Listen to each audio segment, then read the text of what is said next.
La situation vécue par Naïka Jeannot et son conjoint Abdou Salam Diallo le 31 mai dernier dérange les élus du Témiscamingue. Le maire de Ville-Marie, qui avait déjà par le passé demandé au CIS de l'Abitibi et Témiscamingue de mettre en place un agent de sécurité à l'hôpital de Ville-Marie. On avait fait une demande verbale d'un agent de sécurité qui était resté lettre morte.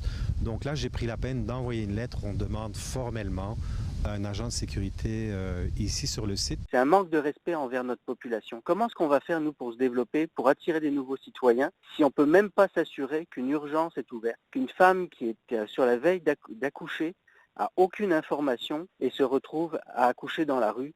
Moi, alors, c'est quelque chose vraiment qui me met hors de moi. Cette femme qui est enceinte de 41 semaines pourrait à tout moment donner naissance à son premier enfant. Pour elle, une telle situation est inquiétante.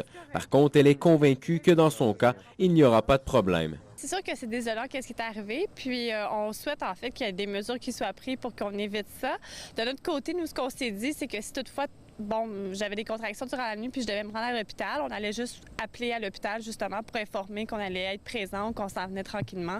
Selon le CIS de l'Abitibi et Témiscamingue, il s'est écoulé 4 minutes entre l'arrivée du couple et leur prise en charge par l'infirmière pour expliquer le fait que personne ne soit venu ouvrir la porte quand le couple attendait à l'extérieur.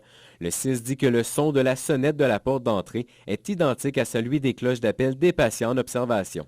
Tout d'abord, on va commencer par changer cette sonnette-là pour qu'il y ait un son différent et qu'on le reconnaisse. Et on va également débarrer les portes. On va avoir les sonnettes finalement d'urgence pour si jamais il arriverait une situation où quelqu'un rentrerait et il y aurait des actes de violence, on pourrait sonner pour l'urgence. Avec les mesures mises en place par le CIS de l'Abitibi et Témiscamingue, l'établissement est confiant qu'une telle situation ne se reproduira plus dans l'avenir. Mais la famille, elle, se souviendra longtemps de cette mésaventure. Marc-André Bouliane, RNC Nouvelles, Ville-Marie.